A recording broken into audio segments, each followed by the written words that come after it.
त्यानंतर तो पाया तयार होतो. पाया तयार झाल्यानंतर भिंत उभी करतो. भिंतीनंतर आपण घुमट बांधतो आणि घुमट झाल्यानंतर बांधल्यानंतर आपण सगळ्यात शेवटी कळस लावतो.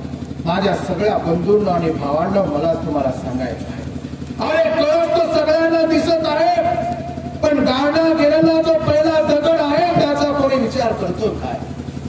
मी तुमच्या सगळ्यांच्या साक्षीने शक्तीवर सांगतो की या उपेक्षितांसाठी गाडला जाणारा माझ्यासारखे आमच्या चाकू आले झाले. आज देखील बहुजन आघाडी ही बीजेपीची दुसरी वे म्हणून काम करत आहे, ही तुम्ही लक्षात घेतली पाहिजे. आणि म्हणून मला तुम्हाला सांगायचं आहे की या लोकांपासून आपण दूर राहूया. आणि तुम्हाला मला सांगायचं आहे की तुम्ही मतदान कुणाला करत आहात, कुणासाठी करत आहात, लक्षात ठेवा.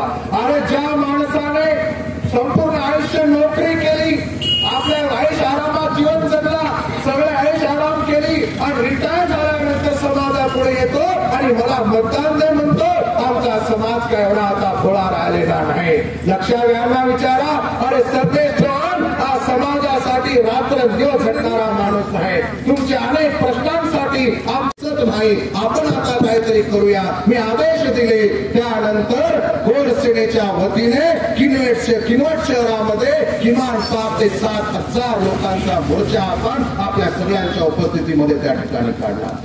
एवढं झाल्यानंतर देखील ही जे काही शासन प्रणाली आहे फार मातब्बर आहे. इथल्या काही राजकीय लोकांच्या इशाऱ्यावरती बांधल्या गेलेली आहे. एवढा मोर्चा काढल्यानंतर देखील सुरेखा राठोडचे जे कोणी मुख्य आरोपी होते त्यांना अटक केली नाही. म्हणून पुन्हा 8 दिवस थांबलो आणि एकाच दिवशी या नांदेड जिल्ह्यामध्ये 16 ठिकाणी रास्ता रोको आंदोलनाचं आम्ही नियोजन केलं. उद्या सकाळी आमचं आंदोलन होणार आहे. लगेच संध्याकाळी त्या आरोपींना धरून याने अटक केलं. वा रे वा माझ्या पोलीस बंधूंनो भावांनो, वा किती सोपी गोष्ट आहे नाही. परवाती आपण आंदोलन करायचा आणि सांगणार जो पकडून हजर करून टाकायचं.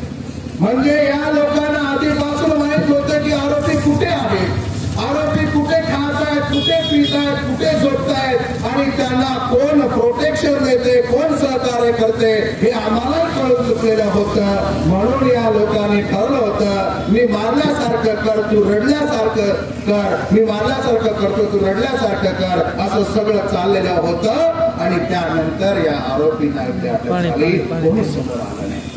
ही समस्या बंजारा समाजामध्येच नाही तर या देशातील जेवढे काही उपेक्षित समाज आहेत त्या सगळ्या उपेक्षित समाज घटकांसोबत हेच हाल आता.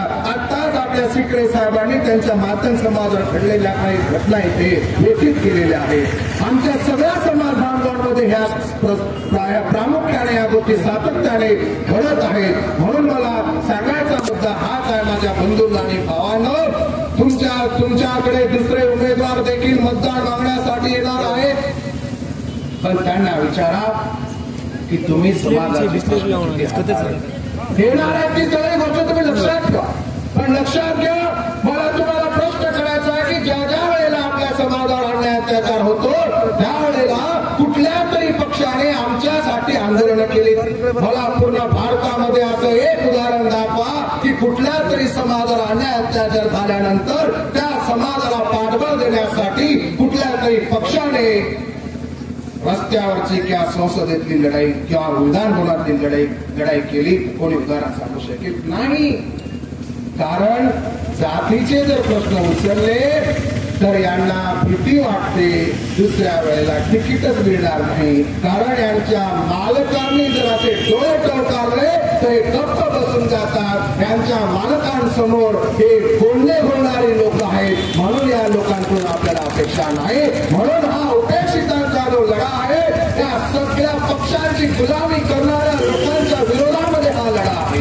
म्हणून माझ्या भावांनो बंधूंनो सांगायचा मुद्दा हा आहे की देशामध्ये एवढे हाल बेहाल झाले, आणि आपल्या गोरबंजारा समाजाच्या लोकांना आम्ही 3 महिन्यापूर्वी 10 जिल्ह्यांमध्ये मीटिंग घेतली. त्या मीटिंग मध्ये सगळ्या पक्षाच्या लोकांना आम्ही बोलवलं आणि सगळ्यांना सांगितलं की काहीतरी भूमिका तुम्ही घ्या.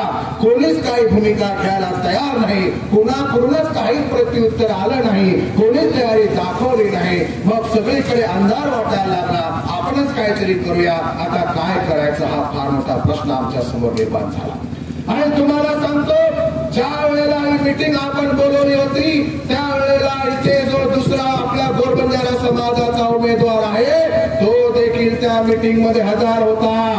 त्यावेळेला त्याने सांगितलं होतं की मी काही लढणार नाही. ऐकून घ्या, लक्षात ठेवा ही गोष्ट. तुम्हाला सांगायचं आहे की हा उमेदवार त्या मीटिंग मध्ये होता. सगळे लोक त्या मीटिंग, बरीच लोक त्या मीटिंग मध्ये होती, पण कुणी तशी तयारी दाखवली नाही. म्हणून आपण काहीतरी भूमिका घ्यावी. आता लोकसभेचे इलेक्शन म्हणजे काय खाण्याची गोष्ट नाही. म्हणून काय करावं, कसं करावं, सगळ्यांनी विचार करून एका समाजाच्या भरोश्यावर निवडणूक लढवली जात नाही याची आम्हाला खूप चांगल्या प्रकारे जाणीव होती.